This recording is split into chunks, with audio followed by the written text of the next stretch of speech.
He couldn't help himself. He kept wiggling and wiggling. He hopped up and down. Then, finally, he blurted, "I'm 7 years old!" "No, really?" "Ice, it's my birthday today and every bit 7 years old!" I had to think very hard. This would make things much more difficult, but I knew I dare not fail. No, they wouldn't like it. Even thinking of it made me feel weak. "Hey, let's play catch, Tommy. I want to learn how to throw like you do." "Sure, I'll show you. It's easy." "Thank you, Tommy." "Aw, shucks, you're my friend, aren't you?"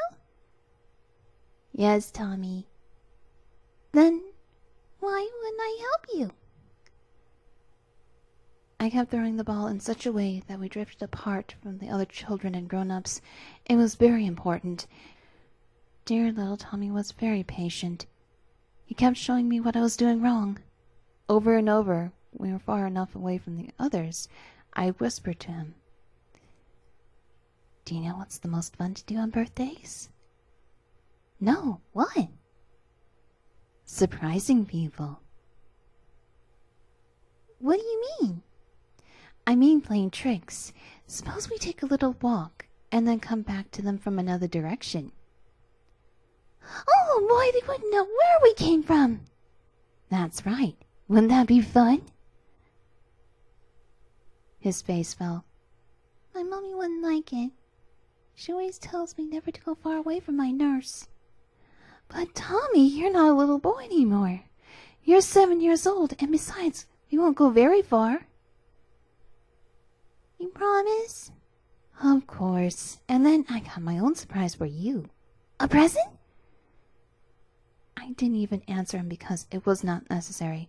His mind was completely occupied with what I was giving him.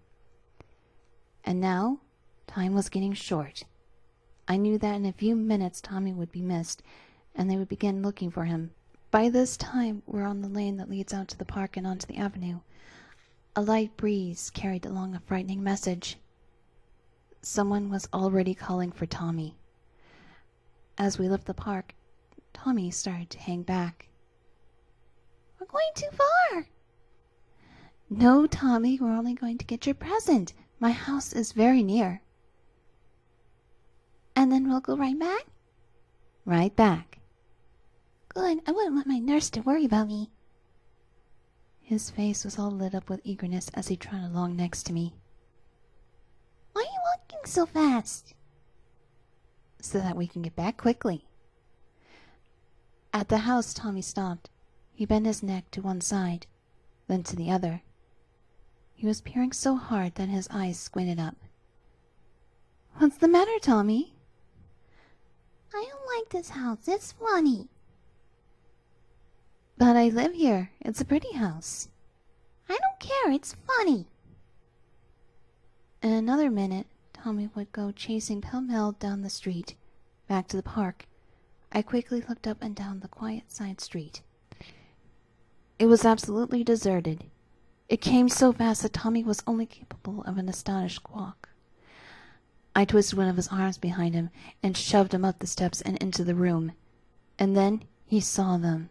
His mouth opened. Shocked surprise left his eyes to be replaced by blank, unreasoning terror. A pulse in his temple began beating like a tiny hammer. Saliva started running out of one corner of his mouth. And then they were on him. The room was filled with their shoutings and gigglings, but I knew that nobody outside could hear them. Only I can hear them. Tommy was going fast. He was now in a corner, one hand held up before his eyes. His body was jerking faster and faster, and a thin, steady whispering fell from his wide-open mouth. Suddenly he fell. It was all over. I knew what I had to do. I hauled him to the center of the floor. Then they gathered around me in a circle. The room was filled with their noisy, hungry yelling. And yet the room was absolutely soundless. They were now ready to enjoy Tommy through me. It was for me to begin the feast.